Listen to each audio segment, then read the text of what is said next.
हा टीआरपी पारदर्शक पद्धतीने होतो की ठराविक घरांमध्ये जे मीटर लागलेले असतात, या मीटरला सो कॉल्ड सॅम्पलिंग असं म्हटलं जातं, असं काही होतं का? मला वाटतं पत्रकार म्हणून तुम्ही या सगळ्याचा खरं तर खोलात जाऊन शोध घेतला पाहिजे. खरं तर टेलिव्हिजनला दाखवत असताना एस-एन-पी ची जी काही बंधनं असतात ती बंधनं असतात, परंतु जगदंब क्रिएशन्स हे आतापर्यंत वैशिष्ट्य राहिलेलं आहे की त्या सगळ्यातून आपण जे खरं आहे ते मांडण्याचा सातत्यानं प्रयत्न केलेला आहे. आणि आता तर ही जी बंधनं होती ही बंधनं सुद्धा मोकळी झालेली आहेत आणि त्यामुळे आणखी मोकळेपणानं हा जो इतिहास आहे, जो दैदिप्यमान इतिहास हा लोकांसमोर येणार आहे. मुळात ज्या टीआरपीची टांगती तलवार ही निर्मात्यांवर, पर्यायानं कलाकारांवर, अगदी चॅनेलमध्ये काम करणाऱ्या ईपीजवर, चॅनेलच्या हेडवर जी डोक्यावर ठेवली जाते, या टीआरपी मध्ये पारदर्शकता आहे का? हा टीआरपी पारदर्शक पद्धतीने होतो की ठराविक घरांमध्ये जे मीटर लागलेले असतात, या मीटरला सो कॉल्ड सॅम्पलिंग असं म्हटलं जातं, असं काही होतं का?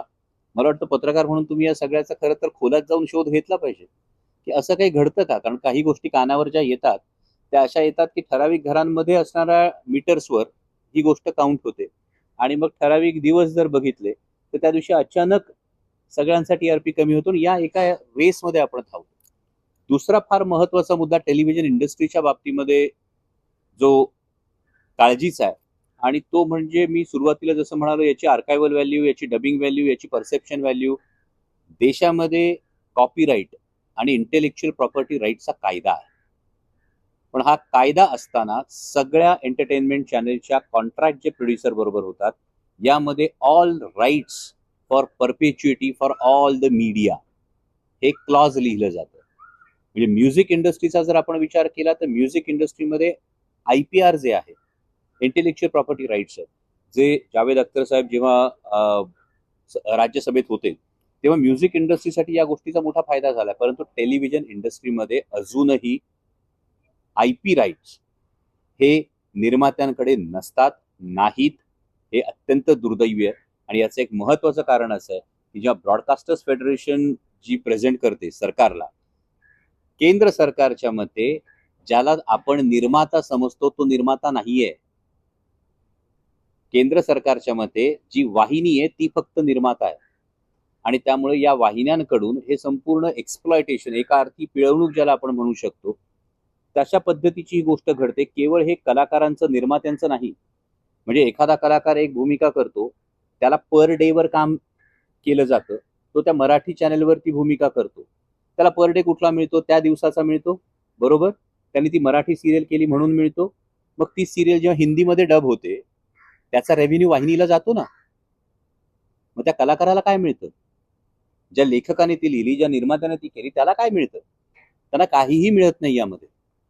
इतकंच नाही तर चॅनलमध्ये जे काही काम करतात, जेव्हा चॅनलचे सगळ्यांचे आता डिजिटल प्लॅटफॉर्म्स रेडी आहेत, जे कॉन्ट्रॅक्ट होतं हे खरं तर सिरियलच्या बजेटच्या माध्यमातून होतं. जेव्हा स्टार प्रवाहावर मालिका सुरू असते तेव्हा ती हॉटस्टारवर सकाळी पडलेली असते 6 वाजता. डोक्यावर टांगती तलवार ईपीच्या, निर्मात्यांच्या, कलाकारांच्या काय असते? संध्याकाळी तुमच्या टेलिकास्टच्या वेळी जो काही टीआरपी आहे तो सांगा. अरे मग सकाळी 6:30 वाजल्यापासून संध्याकाळपर्यंत ज्यांनी हॉटस्टारवर पाहिलंय त्याचं काय करणार आहात? किंवा त्यातून जो काही रेव्हेन्यू तयार होतोय, ती जी काही इंटेलेक्च्युअल आणि आर्कायव्हल प्रॉपर्टी तिथे तयार होतीये, त्याविषयी तुम्ही जर काहीच त्याचा मोबदला देणार नसाल, तर मग ही पिळवणूक नाही का?